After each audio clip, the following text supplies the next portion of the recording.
আজি আমাৰ কেবিনেটত ৰাজ্য চৰকাৰৰ কৰ্মচাৰীসকলৰ বাবে এটা বৃহৎ সিদ্ধান্ত লোৱা হয়। আপোনালোকে জানে যে আমাৰ ৰাজ্য চৰকাৰৰ বহুত কৰ্মচাৰী বিভিন্ন সময়ত দুৰ্ঘটনাত পতিত হয়।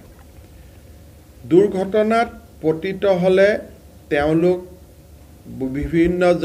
বিভিন্ন সময়ত নিহত হয় আৰু পাৰ্মানেণ্ট ডিজেবিলিটি হয়। আৰু পাৰ্মানেণ্ট ডিজেবিলিটিৰ লগত কেতিয়াবা পাৰ্চিয়েল ডিজেবিলিটিও হয়। তাৰমানে এটা হ'ল ডেথ, এক্সিডেণ্টেল ডেথ, দুৰ্ঘটনাজনিত মৃত্যু। দুৰ্ঘটনা বুলি কওঁতে ৰোড এক্সিডেণ্টৰ পৰা, ফায়াৰ আউটব্ৰেকৰ পৰা, বানপানীৰ পৰা গোটেইখিনিক দুৰ্ঘটনা বুলি ধৰা হয়। আৰু তেওঁলোকৰ পাৰ্মানেণ্ট ডিজেবিলিটিও হয়, পাৰ্চিয়েল ডিজেবিলিটিও হয়।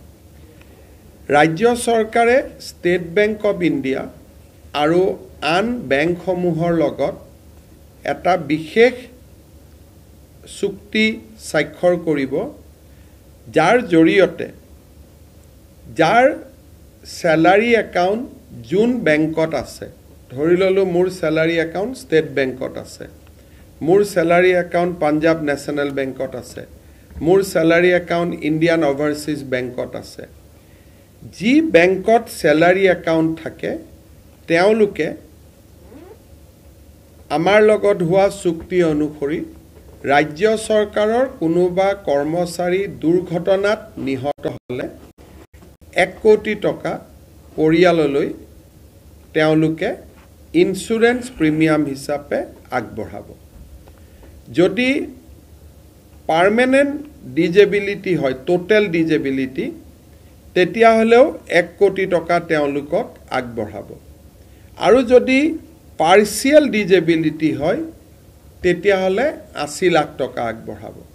এইটো এটা আমাৰ ৰাজ্য চৰকাৰৰ কৰ্মচাৰীৰ কাৰণে এটা বৃহৎ সকাহ হ'ব যে যিকোনো এক্সিডেণ্ট, বানপানীৰ সময়ত চৰকাৰী কাম কৰোঁতে, আৰক্ষীয়ে সন্ত্ৰাসবাদীৰ বিৰুদ্ধে যুঁজোতে, এই ধৰণৰ ঘটনা প্ৰবাহত পৰিয়ালটোৱে নিহত হ'লে 1 কোটি টকা লাভ কৰিব আৰু পাৰ্মানেণ্ট ডিজেবিলিটি হ'লে 1 কোটি টকাই পাব, পাৰ্চিয়েল ডিজেবিলিটি হ'লে 80 লাখ টকা পাব।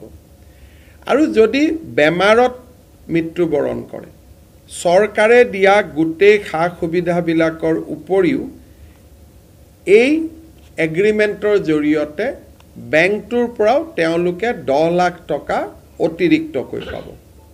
তাৰমানে life insurance coverage additional 10 lakh, accident insurance coverage 1 কোটি আৰু পাৰ্চিয়েল ডিজেবিলিটি হ'লে 80 লাখ টকা।